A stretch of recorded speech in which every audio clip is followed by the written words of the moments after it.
Judge sentences innocent black man. 2 minutes later, a shocking truth changed everything. The courtroom fell silent as the judge delivered a devastating verdict for a crime he didn't commit. But a hidden truth emerged, threatening to shake the entire justice system to its core. Oliver rushed into his small office, his heart beating fast. His phone had just buzzed. A new case. He threw his coat on the chair and opened the file. He read the name, Charles O'Donnell. A few lines down, he saw the charge, hurting Catherine Evans. Oliver's eyes narrowed. The name Evans was important. Catherine's family had power. They had strong connections. He flipped through the pages. His frown grew deeper. The police report was very short. Too short. It only said that Charles was at the place. It said Catherine pointed at him. But there was no real proof. No fingerprints. No clear injuries. The witness statements were small and weak. One was even different from the others. Oliver took a deep breath. Something was wrong. He grabbed his keys and left. He had to talk to Charles. The jail was cold. It smelled like wet stone. Oliver walked past metal bars. His shoes made sharp sounds on the floor. A guard took him to a small room. Charles was there. His hands were locked to the table. Charles was young, maybe 20 years old. He looked up. His eyes were full of fear. But not just fear. He looked helpless. Oliver sat down. "I'm your lawyer. My name is Oliver White. Tell me what happened." Charles hesitated. Then he took a deep breath. "I didn't do it." Oliver's voice was calm. "Tell me everything." Charles looked at his hands. "I was walking home that night. I stopped at a shop to buy a soda. When I came out, I heard a woman scream. I turned my head. People started running. Then the police grabbed me." Oliver leaned forward. "Did you see who hurt her?" Charles shook his head. "No, but I promise it wasn't me. I didn't even go near her." Oliver watched Charles. He had met guilty men before. Charles did not look guilty. He looked trapped. Oliver asked, "Did the police ask you anything before arresting you?" Charles's voice was bitter. "No, they just threw me in the car. They said I was guilty before I could talk." Oliver nodded. He had seen this before. A black man in the wrong place. No proof. No fair chance. Just a fast decision by people with power. "The trial is in 2 weeks," Oliver said. "I will do my best to prove the truth." Charles leaned closer. "You believe me?" Oliver looked into his eyes. "Yes." For the first time, Charles looked like he wanted to cry. He sat back, silent. Back in his office, Oliver put the case files on his desk. He read the police report again. The officer who arrested Charles said it was a clear case. But there was no proof. No injuries on Charles. No fingerprints. Nothing. Just Catherine pointing at him. Oliver tapped his fingers on the desk. His gut told him this case was not simple. He had to look deeper. He picked up the phone. He called the police station. "I need to talk to the officer who wrote the report on the Catherine Evans case." There was silence. Then a voice said, "That report is closed. The proof is strong. There is nothing more to say." Oliver clenched his jaw. "They don't want me to ask questions." He hung up. He sighed. This would not be easy. The system was already pushing back. But he was not going to stop. He grabbed his coat. It was time to meet Catherine. Oliver sat at his desk, looking at the papers in front of him. His hands were tight fists. The proof against Charles was weak. But no one cared. The system already decided he was guilty. Oliver would not let that happen. The next morning, Oliver drove to the police station. He walked inside and asked to see the officer who arrested Charles. A police officer leaned back in his chair. "Charles O'Donnell? That case is closed." Oliver crossed his arms. "Then why are there mistakes in your report? There's no real proof against him." The officer smirked. The girl pointed at him. "That's enough." Oliver's face grew hot. "That's not how justice works." The officer shrugged. "It is in this town." Oliver walked out, angry. He knew this would be hard, but this was worse than he thought. He needed a new plan. That afternoon, Oliver knocked on the Evans family's big house door. A maid let him inside. Catherine was already waiting, sitting on a soft, rich couch. She looked nervous. Oliver sat down. "Tell me again what happened that night." Catherine moved in her seat. "I told you. Charles attacked me." Oliver leaned closer. "Then why does your story keep changing?" Her face turned pale. It doesn't. You said you saw his face. But before, you said you weren't sure. Her fingers gripped her dress. I was scared. Oliver watched her. Did you really see Charles attack you? Silence. Catherine's lips shook. I don't know. Oliver's heart raced. She was lying. That night, Oliver sat in his office, looking at old cases. He saw one name again and again, Judge Simmons. He saw a pattern. Black men always got the worst punishments. Oliver talked to other lawyers. Simmons has done this for years, one lawyer said. But no one fights him. Why not? Oliver asked. The lawyer sighed. Because he always wins. Oliver's jaw tightened. Not this time. The next day, the trial began. The courtroom was full. Oliver could feel judgment in the air. The prosecutor stood up. Charles O'Donnell is a troublemaker. Look at his past. He's been in fights. He was arrested before. He belongs in jail. Oliver stood quickly. His past does not matter. Where is the proof that he hurt Catherine? The judge frowned. Sit down, Mr. White. Oliver took a deep breath. Stay calm. He turned to the jury. There is no proof against Charles. No DNA. No fingerprints. No witnesses saw him attack her. The jury didn't care. They already decided. Oliver turned to Catherine. Tell the truth. Did Charles hurt you? Catherine's hand shook. She opened her mouth but said nothing. The courtroom was silent. The judge coughed. Enough, Mr. White. Oliver clenched his jaw. They weren't listening. Charles sat beside him, looking lost. But Oliver was not done. He would fight. He would not let the system win.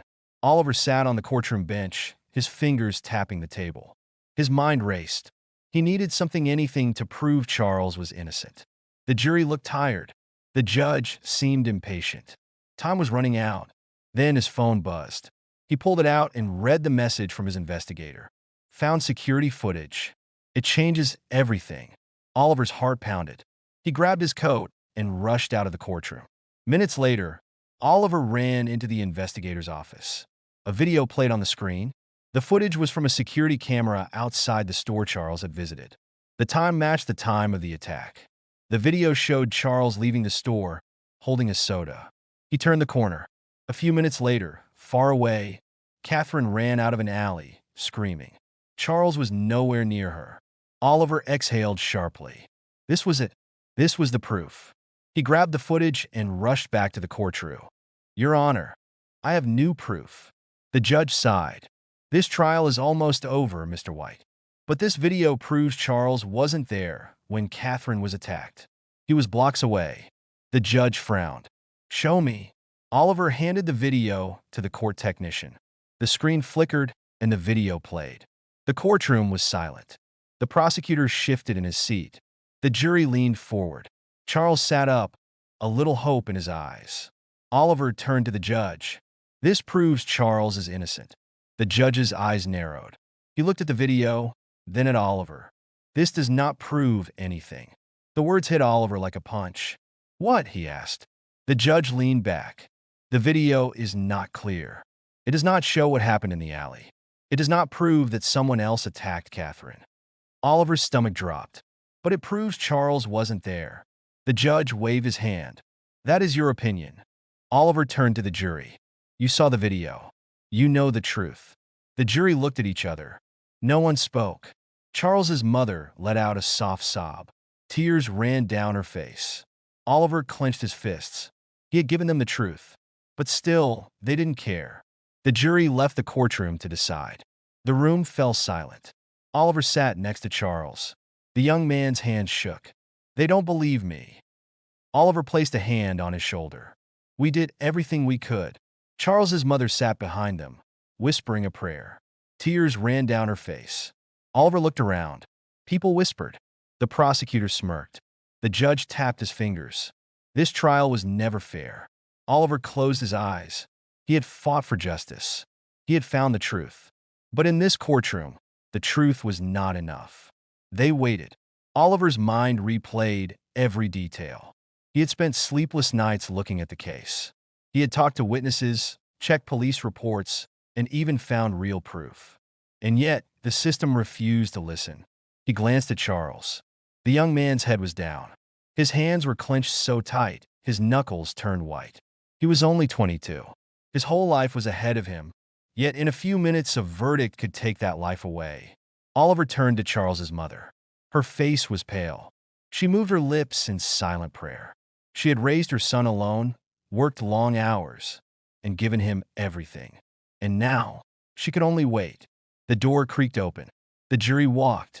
The judge nodded. "Go ahead." The juror cleared his throat. "We find the defendant, Charles O'Donnell." He paused. Then he looked down at the paper in his hands. "Guilty." A gasp filled the room. Charles's mother screamed and collapsed forward. Charles's head snapped up. His face twisted in shock. Oliver's heart pounded. "No," Charles whispered. "No, this can't be happening." Oliver jumped up. "Your Honor, this is wrong. The evidence." The judge banged his gavel. "Sit down, Mr. White. The jury has spoken." Oliver turned to the jury. "How can you do this? You saw the video. He wasn't there." The jurors avoided his eyes. The prosecutor smirked and packed his papers. He had won. That was all that mattered to him. The judge looked at Charles. "Sentencing will be next week. Court is adjourned." He banged the gavel again. Charles sat frozen. Disbelief covered his face. His mother reached for him, crying. The noise of people leaving the courtroom drowned her sobs. Oliver felt rage rise in his chest. This was not justice. He turned to Charles. "I won't stop. We'll appeal. We'll fight this." Charles laughed, but there was no joy. "What's the point? They already decided." Oliver clenched his jaw. He refused to accept this. He had fought too hard. The system had turned its back on justice. But he wouldn't. The courtroom door creaked open. The jury walked in, their faces blank. The air felt heavy. Oliver's heart pounded. Charles sat beside him, his hands tight on the table. His mother whispered a prayer, tears in her eyes. The judge turned to the jury. "Have you reached a verdict?" A juror stood, holding a paper with shaking hands. He cleared his throat. "We find the defendant, Charles O'Donnell, guilty." A sharp gasp filled the room. Charles's mother screamed and fell to her knees. Charles stared at the floor, his face empty. Oliver's fists clenched. Rage burned in his chest. The judge nodded. "The defendant will stand for sentencing." Charles slowly stood. His shoulders sagged. The judge's cold eyes looked down at him. "This court finds Charles O'Donnell guilty of assault. Because of the case details and past records, I sentence him to 20 years in prison." A loud cry filled the air. Charles's mother sobbed, shaking. Charles inhaled sharply. His lips parted as if to speak, but no words came out. Oliver stood quickly. "Your Honor, this is wrong. We have proof that Charles was not there. The video." The judge raised his hand. "Enough, Mr. White. The court has decided." The room was silent. Only Charles's mother's soft sobs could be heard. The prosecutor smirked as he packed his papers. The jury members avoided Oliver's eyes. They knew this was wrong. Then, suddenly, a voice rose from the crowd. "This is wrong." Everyone turned. A reporter stood up, her camera crew behind her. She pointed at the judge. This trial was unfair. The proof was ignored. The system failed. Whispers spread. People in the crowd murmured. The truth was sinking in. Oliver seized the moment. He stepped forward. "Your Honor, this trial has been unfair. The world is watching now. We will appeal. We will not let this go." The judge shifted. He looked nervous now. Cameras flashed. The media was recording everything. Charles lifted his head. His face showed pain, but his eyes had something new, hope. The guards came to take Charles away, but Oliver followed. "We're not done, Charles. I promise you." Charles nodded slightly before they let him out. His mother reached for him, her cries echoing in the hallway. Oliver stormed out of the courtroom, his mind racing. He pulled out his phone and dialed a number. "We need to appeal. Tonight." The investigator answered.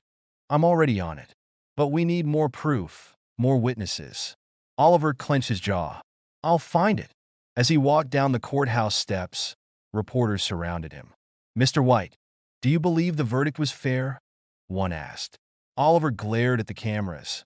"No, this was a failure of justice. And we will fight. His words spread through the crowd. More whispers, more anger. Charles's mother approached, her face wet with tears. "Please," she whispered, grabbing his hands. "Save my son." Oliver nodded. "I will." That night, Oliver sat in his office, drowning in case files. He needed something big, something that would shake the system. He picked up his phone and called Catherine Evans. She was the key. The phone rang. No answer. He tried again. This time, a shaky voice answered. "Hello. This is Oliver White. We need to talk." A pause. Then, in a whisper, she said, "I can't. They're watching me." Oliver tightened his grip on the phone. "Catherine, the truth needs to come out." She let out a shaky breath. "I didn't want this. I was pressured." Oliver's stomach twisted. "By who?" Click. The call ended. Oliver slammed his fist on the desk. He had been right. This wasn't just a broken system. Someone had forced this to happen. The next day, Oliver met with a local activist group. They had been following Charles's case. "We need to raise awareness," Oliver told them. "We need protests, media, pressure."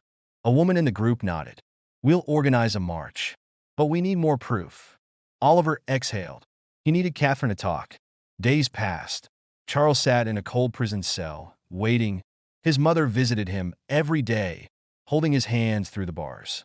"Stay strong," she whispered. "Oliver won't stop." "I know," Charles murmured, but his eyes were dull. Meanwhile, Oliver worked day and night. He pulled strings, called in favors, and searched for anyone who could help. Then, finally, a breakthrough. One of Catherine's close friends agreed to talk. "She's scared," the woman said. "She told me something's not right." She was pushed into saying Charles did it. Oliver's pulse quickened. "Who pushed her?" The woman hesitated. Then she whispered a name. Oliver froze. It was a name he knew. A powerful man, connected to the judge and prosecutor. This went deeper than he thought. The court battle was lost. But the war had just begun. Oliver stood outside the courthouse, speaking to reporters. "We have new proof. This case was manipulated, and we will expose the truth." The crowd erupted. Signs waved in the air. "Justice for Charles." Inside, the judge watched, trembling. The world was watching. And for the first time, he was afraid. Oliver turned away from the cameras, his eyes burning with determination. The system had won this round. But he wasn't done. The fight was far from over.